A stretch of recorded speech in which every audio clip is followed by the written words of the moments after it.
Today, we will continue to study the Horus Heresy chronology and what happened after it. Last time we discovered the event that happened pre-Heresy and stopped at the point when sons of Horus and Death Guard legions, Horus invaded the Fortress World and Night World of Molech, Sangral Campaign and the Salvation Run.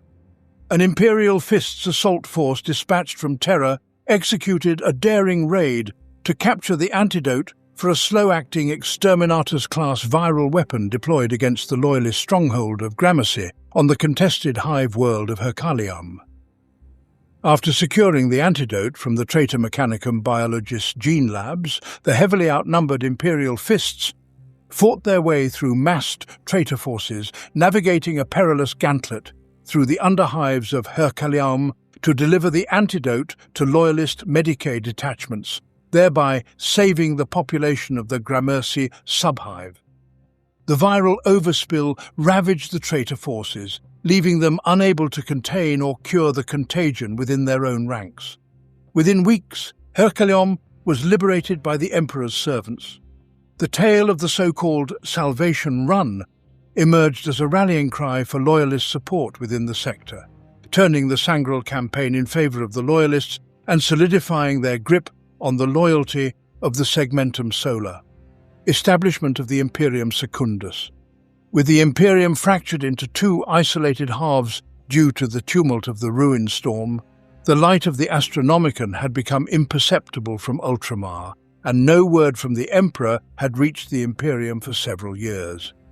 In response to this dire situation, Primarch Guilliman of the Ultramarines declared the formation of the Imperium Secundus, aiming to continue the struggle against the traitors and preserve the Emperor's legacy.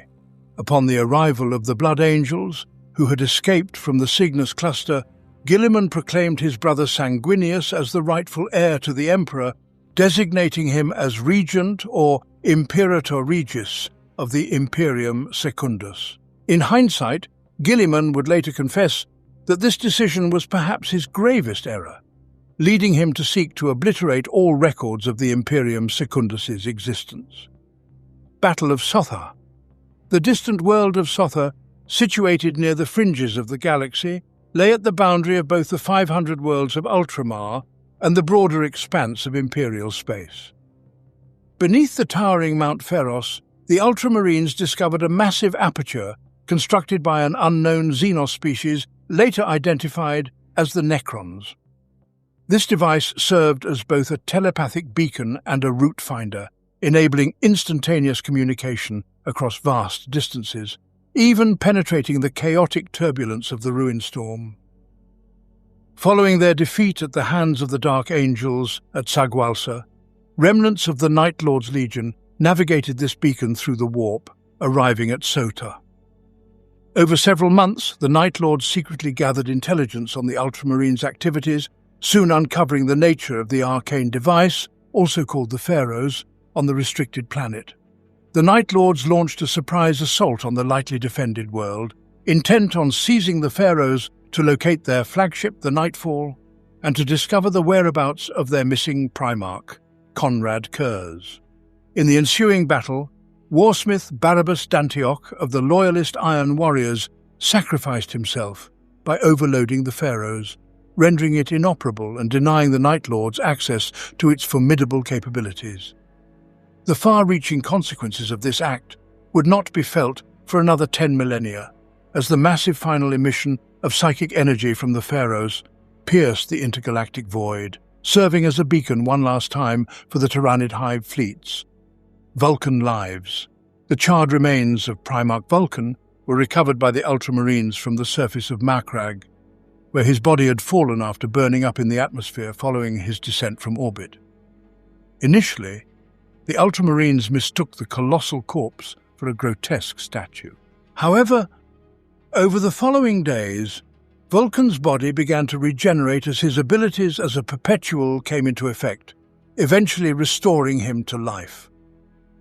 When he awakened, Vulcan was in a state of mental instability, often exhibiting violent and incoherent behavior.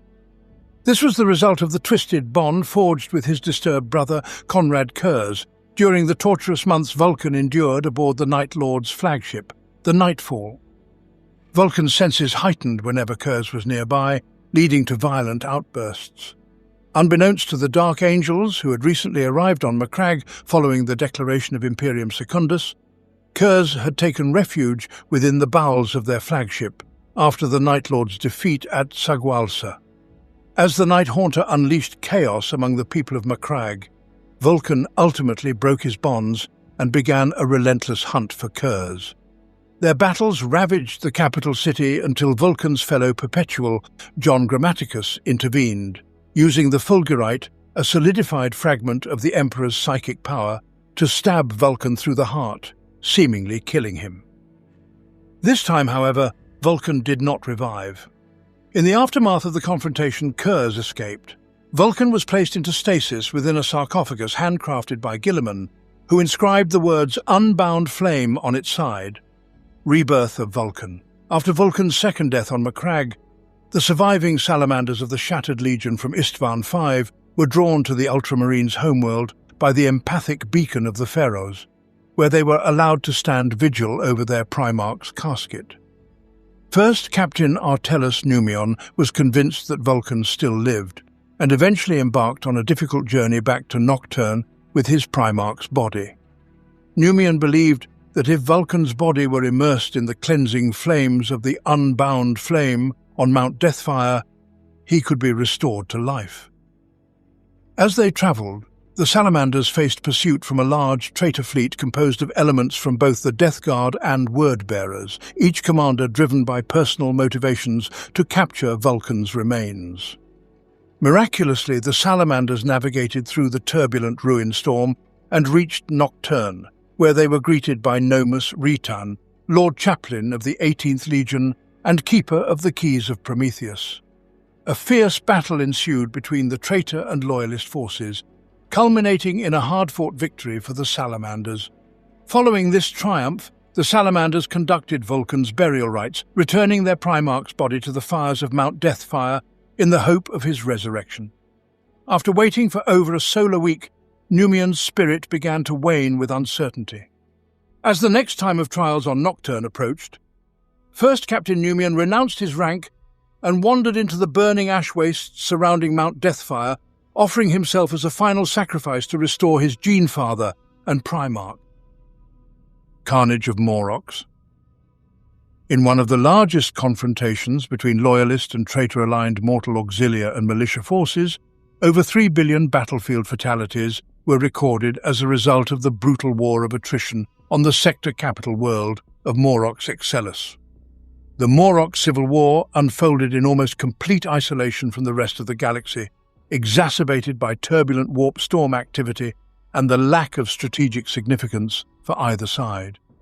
The conflict became notorious for its escalating levels of atrocity and the rapid technological regression of both factions. Scouring of Gildan's Star. Scattered remnants of the Blood Angels' Legion engaged in a lengthy and bloody campaign against Word-Bearers' forces near the galactic core, on the borders of the Imperium Secundus, culminating in the near-total destruction of both armies. Throughout the campaign, the Blood Angels showed no mercy in their purge of worlds that had embraced the demonic teachings of the Word-Bearers' Dark Apostles, executing all 7 colonized worlds of Gildan's Star in one particularly notable instance. Battle of Nicron. Under the command of Imperial Fists, Primarch Rogel Dawn, a loyalist battle group supported by elements of the Salamanders' Legion, 30 regiments of the Imperialis Auxilia, and a strike force of Legio Astorum Titans, engaged an Emperor's Children Millennial stationed to garrison the Beta Garmon system on the periphery of the Segmentum Solar. The Emperor's Children were caught off guard at Nicron City on Beta Garmon II, and after a fiercely contested battle, the combined Loyalist forces drove both them and their Legio Mortis allies from Beta Garmon III, thereby securing control of the system. This victory would soon trigger a series of escalating traitor counterattacks aimed at reclaiming Beta Garmon as a strategic point for an eventual assault on Terra, ultimately serving as a precursor to the much larger conflict known as the Battle of Beta Garmon. Grand Imperial Muster and the Battle of Beta Garmon. For reasons that would only become clear later in the war, the Ruin Storm, which had been conjured by the servants of Primarch Lorgar during the Battle of Calth, began to recede across vast expanses of the galaxy, re-establishing astropathic communications and transport routes to Terra. This reopening allowed Loyalist high commanders to utilize the powerful astropathic relay located in the Beta Garman system to contact and recall previously lost or stranded Imperial forces from the war-torn reaches of the Northern Imperium. The Imperial muster at Beta Garman quickly escalated into the largest assembly of Loyalist might since the early days of the Civil War. A concentration of power so formidable that it compelled the traitors to respond in kind. The ensuing conflict, known as the Battle of Beta Garman, or the Great Slaughter, became a theatre of war encompassing the Titan Death and the Sea of Fire campaigns, each significant battles in their own right. The clash resulted in billions of lives lost, thousands of starships destroyed, and nearly shattered the might of the Collegia Titanica. By the conclusion of this battle, both factions had suffered such extensive casualties that their only remaining recourse for ultimate victory was to force a decisive confrontation. As history records, that final confrontation would take place at Terra, but only after the heavy toll of the Great Slaughter had been fully exacted. Battle of Talon. Talon, an Imperial muster world of unparalleled significance, faced a direct assault from the Iron Warriors Legion, who emerged from the Eye of Terror under Perturabo's orders to retrieve a powerful Chaos artifact hidden beneath the planet's surface. Perturabo's legion was bolstered by numerous allied traitor Imperial army regiments, titans from the Legio Kritos, Godbreakers, and knights from House Caesarion. Both the Loyalist and traitor high commands were taken by surprise at Perturabo's actions, which quickly escalated when he ordered an exterminatus on the world. This action unleashed a voracious life-eater viral barrage that rendered the once thriving Talon into a poisoned wasteland, making the air unbreathable. While the population was nearly annihilated, many defenders survived within extensive subterranean shelters. The ensuing campaign pitted massive formations of Imperial Army and Solar Auxilia tanks, titans of the Legio Griffonicus, War Griffons, Knights of House Megron, and the armoured forces of the Iron Hands, Imperial Fists, White Scars, and Ultramarines against each other. With no infantry capable of surviving in the toxic wastes of Talon, most combat vehicles were environmentally sealed. As the conflict dragged on, it attracted Loyalist and traitor forces from hundreds of worlds across the Segmentum Tempestus, culminating in a cataclysmic conclusion that forced the traitor forces to retreat. The Battle of Talon is now regarded as the largest armoured engagement in humanity's recorded history, and although it was considered a victory for the Loyalists, millions of warriors and war machines from both sides lay strewn across the lifeless, toxic surface of the planet. Following the battle, Talon was reclassified as a desert world. Fate of the Sabalis Liberatus. The Sabalis Liberatus, a Raven Guard Legion battlecruiser lost in the warp after escaping the Void battle over Istvan V, finally emerged into real space near Galaspar on the fringes of the Veiled region. The survivors aboard, comprising a mix of Astartes from various Loyalist legions, had spent the interim in self-imposed, suspended animation, and awoke to find themselves completely cut off from information and support. They came under fire from Imperial patrol vessels, whose captains had sided with the traitors. This shattered Legion force seized the patrol ships, conquering their attackers. After conducting repairs on the captured vessels, they embarked on a 2-standard-year odyssey of combat to return to the Segmentum Solar and ultimately to Terra, where they would engage in the final Void battles against the traitor onslaught in the closing days of the Great Civil War. Cataclysm of Iron begins. In the sectors of the Segmentum Tempestus and Segmentum Pacificus lies a network of forge worlds collectively referred to as the Belt of Iron. Since the sundering of the Imperium, many of these worlds declared allegiance to traitor and dark mechanicum causes, orchestrated by Fabricator General Kelbahal of Mars, while others remained loyal to Terra or sought to remain aloof from the conflict. Tensions erupted into full-scale war in the 10th year of the 31st millennium over the question of the Emperor's legitimacy as their omnissiah. This conflict pitted the dark Mechanicum-aligned Forge worlds of Incunabula, Urdesh, Valia Maximal and Calibrax against the forces of the loyalist Forge worlds, Graia, Alyeth and Atar Median, while Arachnis and Gerulus Station fell into the chaos of civil war.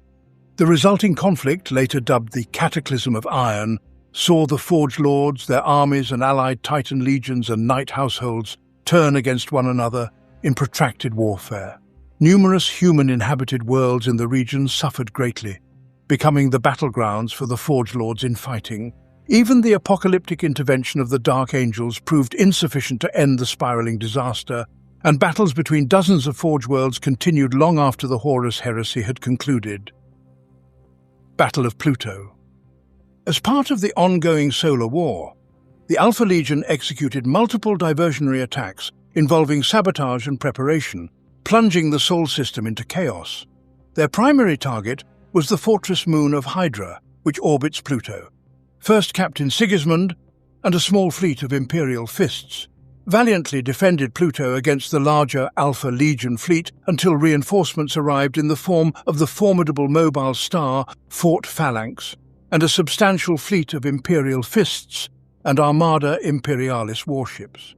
During the height of the battle, Primarch Dawn, the Praetorian of Terra, led an assault on the fortress moon, confronting his brother, Primarch Alpharius, in melee combat. Dawn ultimately slew Alpharius, forcing the Alpha Legion forces to withdraw. Malagant conflict. While the remaining loyalist enclaves appeared crippled by Warmaster Horus's relentless onslaught, elements of the Death Guard stationed on their Legion homeworld of Barbarus spearheaded an offensive into the southern reaches of the Imperium. Their prime target was the vast industrial hives of Malagant, a world of great strategic importance due to its manufactoria. The Death Guard aimed to crush the defiance of the surrounding sectors, many of which looked to the resolute loyalist leaders of Malagant for guidance. However, the Death Guard encountered fierce resistance from the Malagantine Auxilia, who employed cunning ambushes and aggressive counterattacks, led by Astartes bearing the sable mark of the Raven Guard. Lacking the numbers to confront the traitors head-on, the Sons of Corvus utilized their skills as skirmishers and assassins against their former brothers, ensnaring them on a world they could not abandon while battling an enemy they could not decisively confront. For 3 standard years, a mere company of Raven Guard occupied an entire augmented chapter of Barbarus's finest until 14th year of the 31st millennium, when the Death Guard retreated in the face of approaching loyalist reinforcements from Inwit. The Marches of Madness. The World Eaters launched seemingly senseless raids on population centers across the Ultima Segmentum. Their brutal assaults aimed solely at inflicting maximum casualties among humanity while disregarding both infrastructure and military objectives. Accompanying these attacks were unseasonable violent storms and unnatural crimson cloudbursts, all signs of intensified Imperial activity in the wake of the World Eaters' presence. By this stage in the Heresy, the World Eaters had become fully ensnared by Khorne, driven solely by the Blood God's insatiable thirst for bloodshed, abandoning any semblance of rational tactical or strategic goals. Second Battle of Paramar. Paramar 5 had fallen into the hands of Warmaster Horus's forces during the early stages of the Horus Heresy. In response, a mixed force of loyalists launched an assault against this strategically vital supply nexus, aiming to deny it to the traitors' war efforts. The traitor forces comprised a substantial combination of Legio Fureans, Tiger Eyes, and Legio Mortis, Death's Heads, God Engines that were in the system for rearming and resupplying after several years of intensive campaigning, alongside a significant presence of Sons of Horus and word-bearers, Heretic Astartes. The Loyalists fielded a formidable Titan contingent drawn from Legio Atarus, Firebrands, Legio Ignatum, Firewasps, and Legio Solaria, Imperial Hunters, supported by ground assault units from the Blood Angels and White Scars legions. They executed a series of diversionary maneuvers throughout the Paramar system to draw traitor forces away from their true objective before launching a full-scale planet strike against Paramar 5's primary spaceport, capturing it intact and moving outward to begin the destruction of the sprawling provender silos on the plateau beyond. However, it soon became apparent that the traitors had seen through the Loyalist ruse and prepared a massive counterattack. Although the Loyalists inflicted considerable damage on the provender silos prior to the counter-offensive, the majority of their invasion force was ultimately encircled and mercilessly annihilated. Battle of Iceworld Trollsack.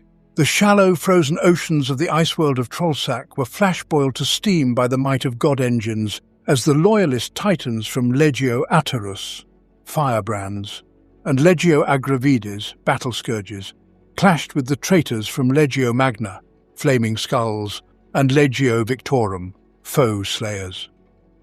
Amidst this turmoil, the Loyalist shattered legions and the traitor world eaters Astartes fought across the disintegrating landscape of ice flows. Ultimately, outright victory eluded both factions, and each utilized the obscuring fog generated by the devastation to extract their forces and redeploy them elsewhere. Nonetheless, numerous supporting knights from both sides remained, continuing a war in which neither party could claim defeat. Terran suppression. Terran IV declared its allegiance to Horus, swayed by the persuasive words of the War Master's emissaries. In swift response, a Loyalist retribution fleet descended upon the planet, occupying Terran IV's capital city of Brandstadt and brutally extinguishing anti-imperial sentiment in a harsh mirror of the traitors' so-called dark compliance of subjugated worlds. Central to this suppression were the titans of the Legio Defensor, Nova Guard, who towered over the surface of Terran IV, their mournful war sirens demanding submission to the Emperor while making examples of defiant cities by reducing them to flaming ruins. In a twist of fate, it was an allied force from the Emperor's Children Legion, alongside the Legio Cybernetica and Legio Mortis, Death's Heads, that later executed a heavy planetary landing, liberating the world from the Loyalists during what the people of Terran IV would refer to as the Relief of Brandstadt. Battle of Zepath. Consumed by the desire to hunt down his brother, the Night Haunter, Primarch Lion L. Johnson traced a tenuous lead to the Zepath system, which had since succumbed to the forces of the Word-Bearers and World-Eaters.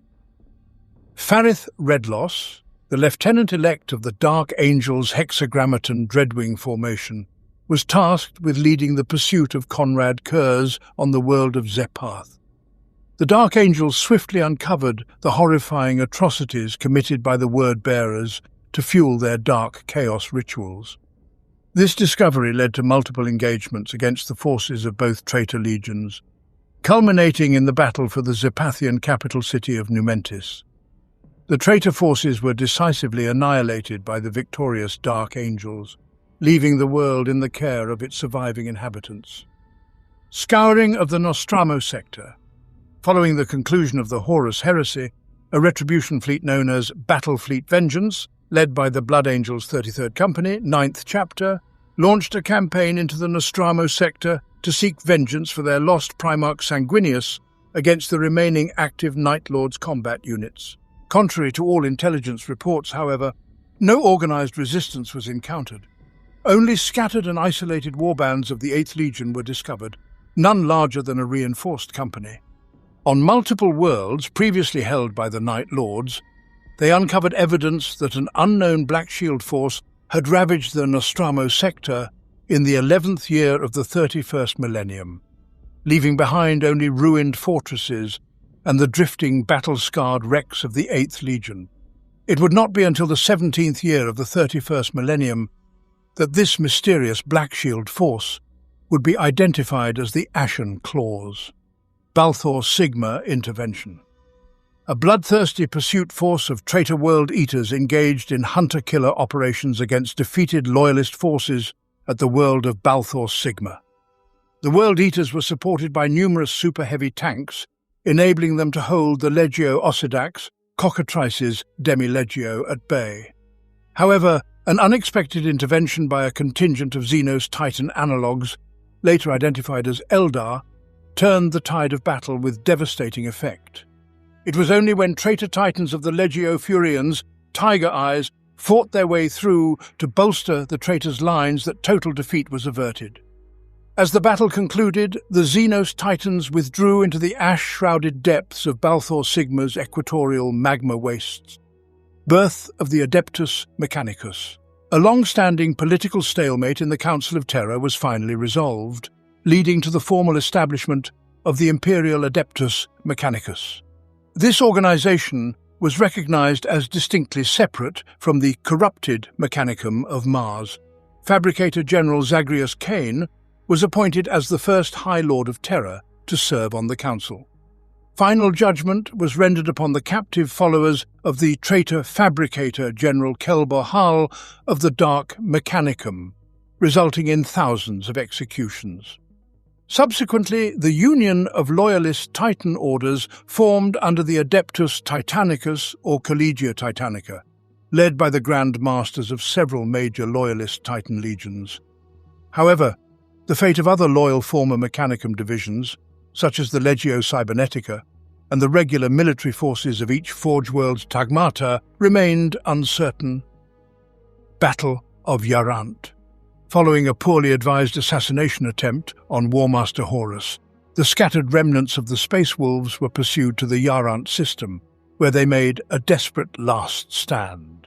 The numerous enemies of Leman Russ pushed his legion to the brink of extinction, and it was only through the unexpected intervention of Corvus Corax and the Raven Guard that the Space Wolves were saved. Scouring of the Ollans cluster.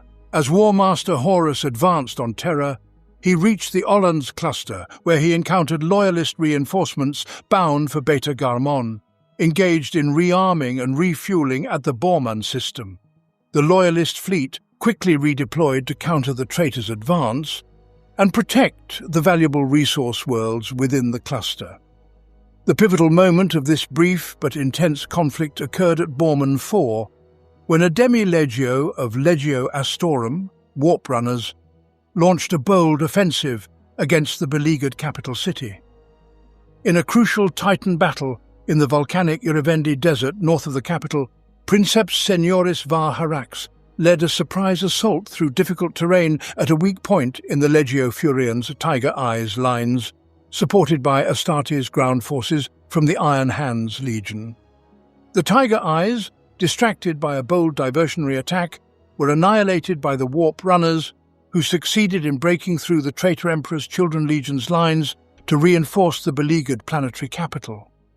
In the end, Borman 4 and the entire Ollans cluster were liberated from traitor control, allowing the Loyalist forces to be redeployed to their original destination at Beta Garmon. A return to honour. Captain Praetor Archias Odenathus of the Ultramarines' 10th chapter rallied scattered survivors from his own chapter and other Loyalist factions across the Dominion of Storms in the northeastern galaxy, leading them to the world of Honorum. This unexpected Loyalist assault struck the Word-Bearers' garrison on the planet like a thunderbolt. For 3 solar weeks, desperate fighting ensued, and as the Word-Bearers' urgent requests for reinforcements went unanswered by Warmaster Horus, focused on his final push toward Terra, they resorted to the most heinous tactics for defense. Demons, warp-tainted infiltrators, and terrors from the wars of Old Night were unleashed, driving both sides to fight beyond the limits of mortal endurance, fueled by their mutual hatred. When the last traitor fell, nothing remained of the grand cities of Honorum but blasted ruins, tainted by the vile powers and devastating weapons unleashed during the conflict, leaving scars that would outlast the memory of the wars that birthed them. Serpent's Coil. Despite the apparent death of their Primarch at the Battle of Pluto, the Alpha Legion defied Horus's orders and set out to hinder the Loyalists approaching Terra, specifically targeting Ultramarines' vessels. This compelled Guilliman's fleet to intervene to prevent further losses of crucial reinforcements, critically delaying his arrival at Terra in time for the impending siege. Siege of Terra. The Siege of Terra, also known as the Battle of Terra, marked the climactic and catastrophic conclusion of the Horus Heresy. Many Loyalist Legiones Astartes had been waylaid by the forces loyal to Warmaster Horus and found themselves unable to reach Terra. The Imperial Fists, under the vigilant leadership of their Primarch Rogel Dawn, had returned to the cradle of humanity and fortified the defences of the throne world to the best of their ability. Jagatai Khan of the White Scars Legion also arrived on Terra with his legion to assist in the defence of the Imperial Palace. The Blood Angels managed to execute a warp jump to Terra just in time to meet the traitor assault. 3 entire Titan legions of the ancient Mechanicum, along with nearly 2 million mortal soldiers of the Imperialis Auxilia, stood alongside the loyalist Astartes, ready to face the forces of chaos in a battle that would determine the fate of mankind for the next 10 millennia. Yet, despite the Emperor's might and the fervent efforts of Sanguinius and the remaining loyalist Primarchs, the forces of Horus pressed onward, overwhelming all opposition. In a matter of days, the Emperor of Mankind was assailed within his great palace on Terra. The initial assault on the Imperial Palace led to a siege that lasted 55 solar days, with both sides acutely aware that the fate of the Imperium of Man hung in the balance. Inexplicably, after the traitors had breached the inner palace, the War Master lowered his void shields aboard his flagship, the Vengeful Spirit, in the siege's final hours, prompting the Emperor to rise to the challenge. Accompanied by Sanguinius, Rogel Dawn, a detachment of Legiones Astartes from both legions, and the Emperor's personal guardians, the Legio Custodes, the Emperor teleported aboard the infamous traitor flagship. However, once aboard, they were separated by the War Master's malevolent warp powers, scattering them throughout the vast warship. The Emperor was the first to arrive at the bloody scene in the War Master's throne room, only to find the winged corpse of the angelic Sanguinius lying at Horus's feet.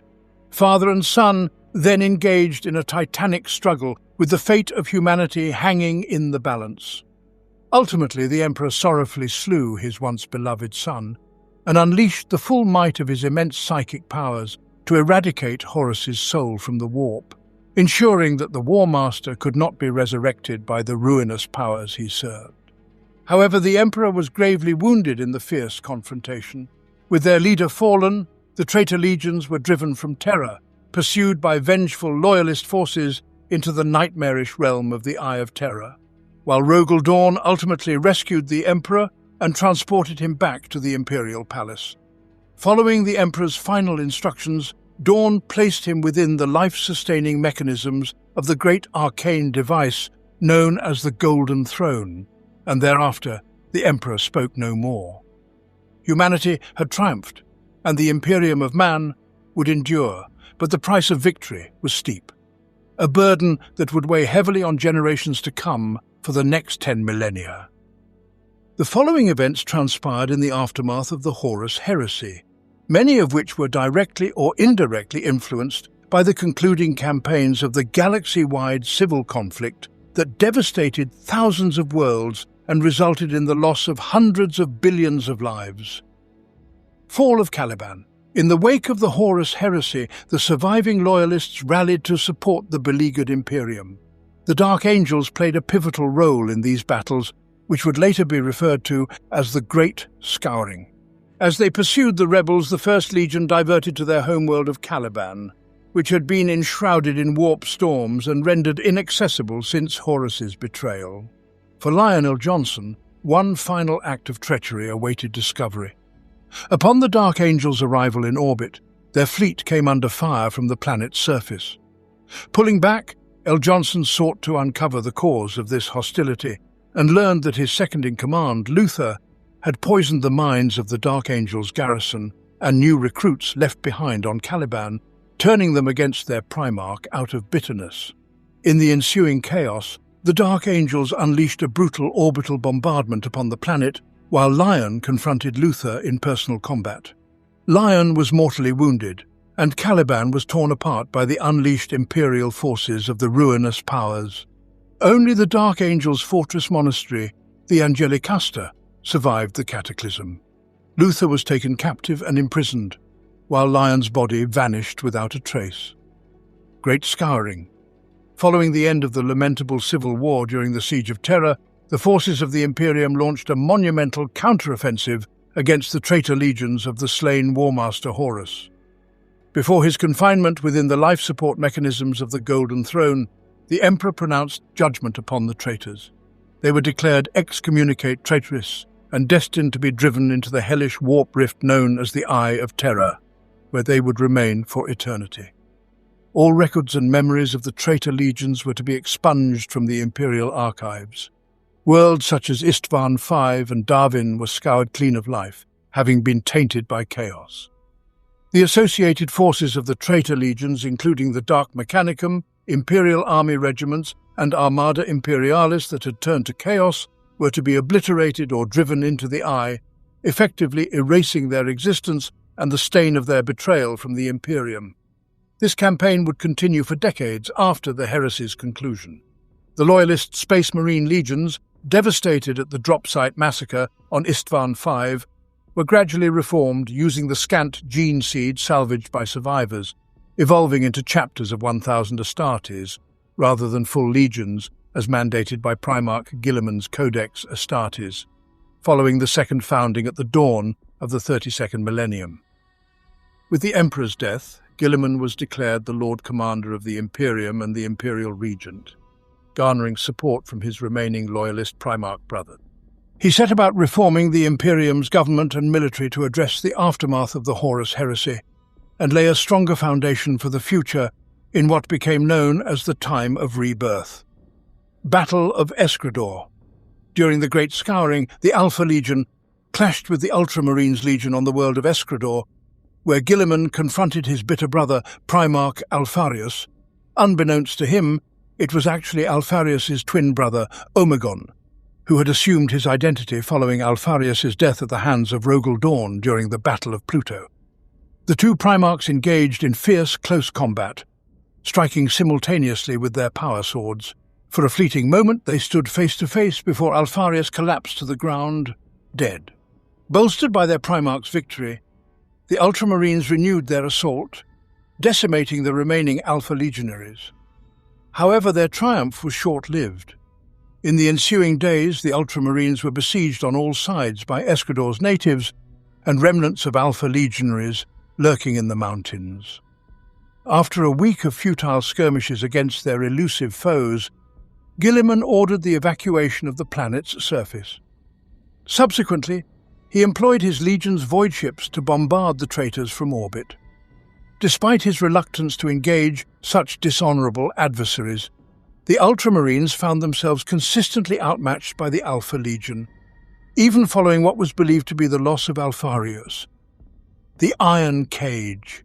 The Iron Cage refers to the most significant battle fought between the Imperial Fist Legion and their bitter rivals, the Chaos Space Marines of the Iron Warriors Traitor Legion, on the world of Sebastus IV. This battle occurred during the years immediately following the Horus Heresy as part of the Great Scouring campaigns. The Imperial Fists launched an assault on the planet after the Iron Warriors had fortified their defences, dubbing their network of fortifications and strongholds the Eternal Fortress. Primarch Rogel Dawn vowed to dig Perturabo out of his hole and bring him back to Terra in an iron cage. Unfortunately, the Imperial Fists fell into a trap and suffered heavy losses before the Iron Warriors were driven from the planet, a victory only achieved due to the intervention of the Ultramarines Legion. The battle favoured the traitors, yet the Imperial Fists refused to surrender. When their ammunition ran out, they resorted to brutal hand-to-hand combat, and the trenches of the Eternal Fortress ran red with blood. Had Guilliman and his Ultramarines not intervened, it is likely that the two legions would have annihilated one another. To this day, their intense animosity persists. The experience of the Iron Cage was painful for the Imperial Fists, yet it proved pivotal in shaping their character and that of their successor chapters. Following the Iron Cage, Rogel Dawn's resistance to Guilliman's proposal to divide the Space Marine legions into separate chapters evaporated, and he ultimately consented to the reformation of the 7th Legion, Eastern Fringe Genocide, and the assassination of Conrad Kurz. Following Horus's death during the Siege of Terra, the traitor legions were driven into the Eye of Terror during the Great Scouring. Unlike the other traitor legions, the Night Lords, after their defeat in the Thramas Crusade, did not splinter into independent warbands and flee. Instead, they launched a campaign of genocide and terror against the Imperium across the eastern fringe of the galaxy, executing atrocities of unparalleled scale. These actions betrayed the growing sense of self-destruction that plagued their Astartes, mirroring the turmoil of their Primarch. The Night Lord's rampage ultimately came to an end with the assassination of Conrad Kurz at the hands of Kalidas assassin Mushen on the Night Lord's chosen stronghold world of Tsagwalsa. It is now believed that Kurz anticipated his imminent demise and accepted it, perhaps even welcoming it, no longer able to endure his own despair, rage, and inner darkness. Battle of Scalathrax. On the demon world of Scalathrax, deep within the Eye of Terror, the World Eaters clashed with the Emperor's children during the infamous Legion Wars shortly after the Horus Heresy. Among the World Eaters was the Khorne champion, Kharn, the former first captain of the 13th Legion. After an entire solar day of brutal fighting, the frigid night of Scalathrax descended. Terrified, both Emperor's children and World Eaters' traitor marines fled to their shelters, for the freezing night would swiftly kill even a Chaos Space Marine. Incensed at the thought of being delayed from slaughter for even a single night, Kharn raged against his fellow traitor marines and, taking up a flamer, incinerated their shelters, slaying any who attempted to intervene with his chain axe, Gorechild. The night was filled with the anguished screams of the dying and freezing as Kharn rampaged through the streets of the dead city of Black Stone, indiscriminately killing both Emperor's children and World Eaters, setting fire to any remaining shelters. By morning, most of the World Eaters lay dead, with the survivors splintered into small warbands, the shattered remnants of the once great companies of the 12th Legion. The World Eaters would never reunite and would remain fragmented into multiple Chaos Space Marine warbands for the next 10 millennia. First Battle of Garm. In the aftermath of the Horus Heresy, the Thousand Sons launched an assault on the Space Wolves' shrine world of Garm, named after a legendary wolf lord from the earliest days of the Space Wolves Legion, who had given his life defending Primarch Leman Russ from an attack by Magnus the Red. Leman Russ had erected a cairn to honour Garm at the site of his death, and had placed the Spear of Russ, the mighty weapon gifted to him by the Emperor, atop Garm's tomb. The Space Wolves successfully repelled the Thousand Sons Traitor Legion and ultimately drove them from the world. Capture of the Chronicle of Ashes. A task force from the Ultramarines Legion, composed of survivors from the 19th, 48th and 207th Destroyer Cadres, encountered several renegade Word-Bearers cruisers guarding a solitary Gloriana-class battleship known as the Chronicle of Ashes, in the uncharted expanses of the Dominion of Storms. Overwhelming the traitor escort vessels, the Ultramarines seized the Chronicle of Ashes in a fierce boarding action that involved nearly 300 Astartes and 2 full solar days of brutal, close-quarters combat as they purged the ship's numerous decks of traitor marines. In the aftermath of their triumph, the Ultramarines discovered something unexpected in the vaulted halls of the upper decks of the Chronicle of Ashes. An account inscribed in the twisted and fey language of the now extinct Kolkis, the Word-Bearer's homeworld.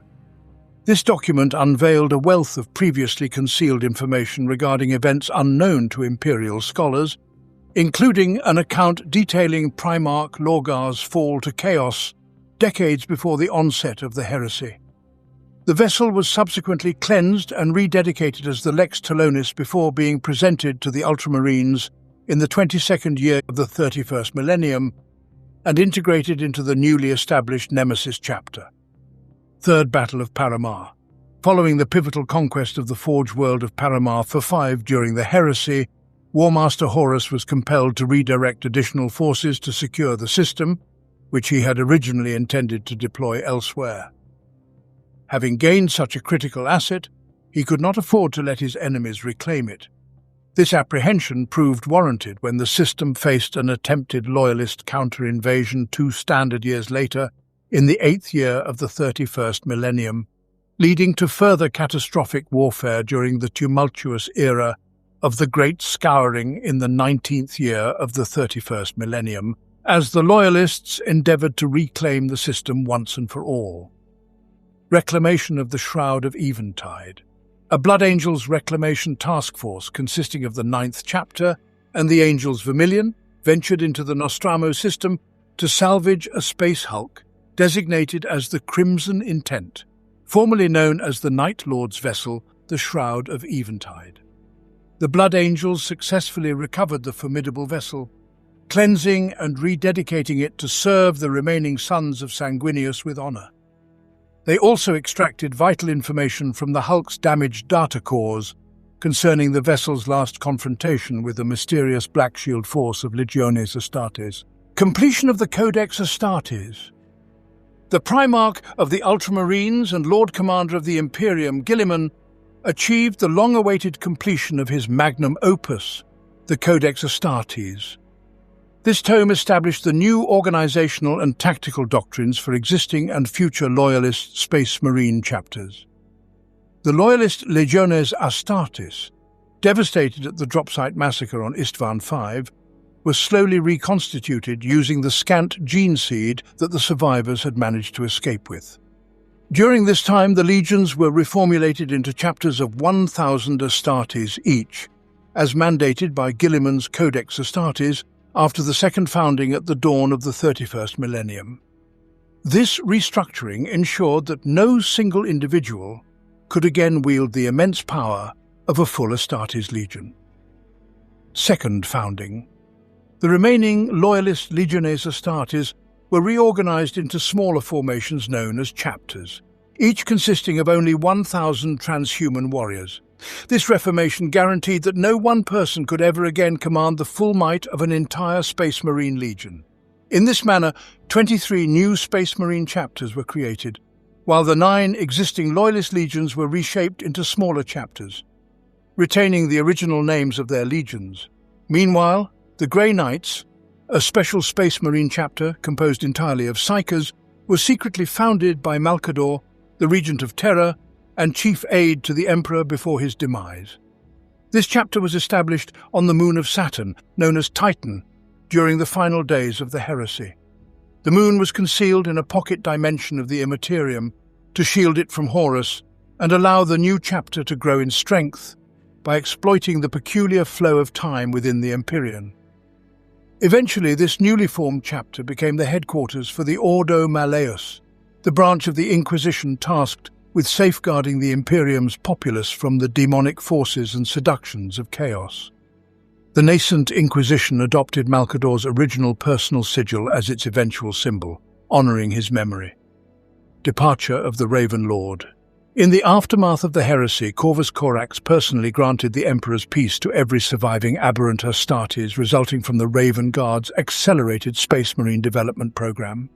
This act compelled him to seclude himself in his personal chambers at the Raven Spire on Deliverance, where he implored the recently ascended Emperor for forgiveness. Unable to absolve his guilt, the Primarch departed from the Raven Spire exactly 1 standard year after entering seclusion, boarding a transport bound for the Eye of Terror. Corax's fate remains shrouded in mystery to this day, with his last recorded words as he left Deliverance being a haunting nevermore. Scourge of Dinat Crobane. In the aftermath of the Siege of Terror, as the Great Scouring commenced, Dinat Mal of the Alpha Legion, the primary architect behind the Raven Guard's humiliating defeat at the Battle of Lix, retreated with his forces to the Dark Marches region of the Segmentum Tempestus. There he raided and obliterated a major outpost on Amara Prime, gathering a band of renegades, mutants and heretics who adopted the name Shadowed Ones. Concealing himself and his fleet amidst the debris fields and nebulae that would eventually become the Orpheus sector, Dinat Mal successfully ambushed and annihilated several Imperial punitive expeditions, establishing a reign of terror that persisted for several solar decades. Though the ultimate fate of the Shadowed Ones remains enigmatic, it is widely believed that Dinat Mal met his end at the hands of an awakened force of Necrons belonging to the Maynarch dynasty. Castigation of Colchis. Following the conclusion of the Horus Heresy, the Imperium of Man launched a retribution crusade known as the Great Scouring to purge the remaining traitor legions and those loyal to them. Amid this period of relentless vengeance and bloodshed, around 32nd year. 31st millennium, the Ultramarines finally brought the fight to Colchis exacting retribution for the word-bearers' actions against Kalth during the early years of the heresy. Upon their arrival, they discovered a ravaged world, its industries in ruins and its populace desperately clinging to civilization. In light of Lorgar's treachery and the Imperium's fear that his chaos taint had permeated the population, who had adopted the heretical faith of the word-bearers, the newly formed Inquisition mandated exterminators for the planet. The Ultramarines' battle barge, Octavius, bombarded Colchis with cyclonic torpedoes. The geological structure of Colchis was highly unstable, and the ensuing seismic activity caused by the detonations shattered the planet. Now, nothing remains of Colchis, and its location continues to be a closely guarded secret of the Inquisition. Disappearance of the Kargan. During a journey through the Maelstrom, a vast warp rift situated in the Ultima Segmentum and serving as a smaller counterpart to the Eye of Terror, the Primarch of the White Scars, Jagatai Khan, mysteriously vanished. It is believed that the Kargan was in pursuit of the Drukhari, who had ravaged Mundus Planus following the Battle of Coruscant V, accompanied by his First Brotherhood. He entered a warp gate that led into the Drukhari domain of the Webway, ultimately disappearing without a trace. The fate of the Primarch remains uncertain. Some speculate he was lost in the warp, while others believe he may have met his end or been captured by an alien warlord. The White Scars, however, hold fast to the belief that he continues to hunt throughout the galaxy and beyond in pursuit of his greatest adversaries, confident that the Kargan still resides within the Webway and will one day return to aid the chapter and its successors in a time of dire need. Battle of Thessaly.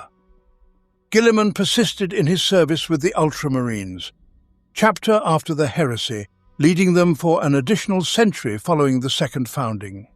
His actions during this period transformed him into the venerated figure he would ultimately become. With the traitors scattered and the Emperor effectively lost to humanity, the Imperium stood precariously at the brink of collapse. It was Guilliman's strategic genius and decisive leadership that guided the Imperium through its first full century following the Heresy, as he assumed the role of Lord Commander of the Imperium and Imperial Regent with the backing of his remaining Primarch brothers, fending off new invaders and preventing the disintegration of scattered worlds into chaos. During a void battle above Thessaly, aboard the Emperor's Children flagship, Pride of the Emperor, Guilliman fell to his once brother, the demon Primarch Fulgrim of the Traitor Legion. Struck down by his brother's chaos-tainted blade, Guilliman's nearly lifeless body was placed in a stasis field, later to be entombed in the Temple of Correction on the Ultramarines' homeworld of Macragge. There he remained until 999th year of the 41st millennium during the Ultramar campaign, when, by the grace of the Emperor, the technological prowess of Belisarius Cawl, and the intervention of the Aeldari god of the dead, Yniad, he was resurrected to once again defend the empire he had laboured so tirelessly to construct. Disappearance of the Wolf King. On the eve of the Feast of the Emperor's Ascension, a holiday commemorating the day the Emperor vanquished Horus at the Siege of Terra and ascended back into the Immaterium after being entombed upon the Golden Throne, the Primarch of the Space Wolves, Leman Russ, gathered with his wolf lords for a celebratory feast. On this occasion, Leman Russ silenced the Great Hall to address his warriors, but then abruptly froze, his gaze distant as if entranced by a vision.